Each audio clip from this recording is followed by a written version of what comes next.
Boom, we are alive, ladies and gentlemen. Thanks for joining us today. We're going to be taking a look at Bitcoin, TON, NEAR, Solana, Fetch, Render, and the S&P 500. And we've got some details for you. Just landed here in Colombia. Going to be making a few extra videos of things I think you guys might find super important. So here we are to start with Bitcoin on the 4-hour. In the private group, we are following this falling range. What was really nice here is we were watching TON, and it was also in a falling range. And when it broke out, I made a post here. I said, look, I think TON is leading the way because it had done this in the last move for Bitcoin as well. So TON led the way. And right here, I was like, look how similar these patterns are. It's very likely that the Bitcoin is going to break out. And that's what we saw. Bitcoin, as soon as it started to break up into this range, it broke out here really well. Now, the other interesting part here was actually with the S&P 500 as well. The S&P 500 was in this falling range, and as soon as it got to the top, it did the exact same thing. Here, this is a little bit of a clear image. As soon as it got to the top of this falling range, it broke out. Now, there are reasons to be bullish. This is a really nice spring action that took place, a huge amount of accumulation. This is what we like to see, low volume spring, some backing up action, and then a full scale breakout effectively. So what does that mean for our larger time frame for Bitcoin? Let's go back out to the 6-hour and remember the ranges that we've been following here. To begin with, remember, we're in a horizontal trading range right now with Bitcoin. We had what I believe was already our secondary tests. Our low volume spring, our final test, which took place here, which could also be viewed as a right shoulder. We had talked about this as the time was coming, that this looked very much so like inverse head and shoulders, and that we were probably going to get a breakout, which we did get. Here, this appears to me to be the SOS and backup phase. And the reason being is when you're this high up in the market, we're actually following a more complex falling range. Something like this, where the low volume spring, I believe, was actually moving through the falling range. And as you can tell, as soon as we broke out of this falling range, basically much like the other assets, we saw a big breakout. So these falling range breakouts are usually the sign that we're getting closer to the end of the market. There's a huge amount of volatility still, but the majority of it was accumulated. Again, we kind of went over this in the previous videos, that this low volume spring that took place was a big change of character, and that you should basically be long from May 8th till now and continuing. I think we saw the first SOS and backup phase. I think we get another SOS and LPS, probably somewhere around 76,000 to 74,000. And then we're going to be up near 86 to 87,000 in basically in the next month here. So I suspect we're going to get a continuation here, especially because there was so much strength in the S&P 500. It's really rare. Again, I just want to show you this on the daily. It's rare that the S&P 500 moves this much. So if we go back here, we can see there was the same amount of downside, basically the exact same time for downside with the S&P 500 and the exact same time for upside as well. We're in a long accumulation range, but more importantly, it's this that we've been following, which is this multi-month horizontal trading range. We had our first kind of spring tests, SOS, LPS. We're in an SOS and LPS phase. I suspect we're going to be at 5,800 for the S&P 500 in the next few months as well.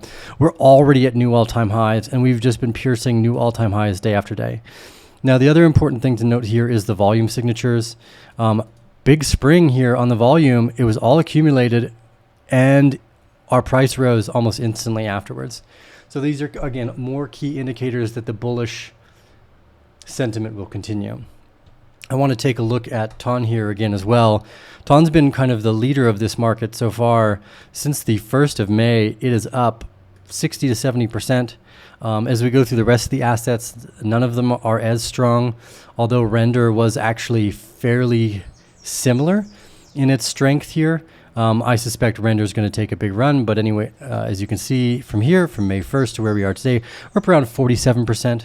So both Render and TON are leading the pack. Beautiful ranges. This falling range was super beautiful. We've been following it in the private group as well. Here, let's go back. Where's the first TON chart? Oh yeah, here it is. I was like, TON's looking perfect here for the finality of the breakout of this trading range. And that's what we got. We got the finality of the breakout of this long-term falling trading range. So that's quite nice. And then Yeah, I suspect that what we're going to do now is see that in the rest of the assets moving forward. So Render looks like it's about to do the same thing. Render looks like it is about to break out of its falling range in the next short little while here. How long exactly? I never try to pick time.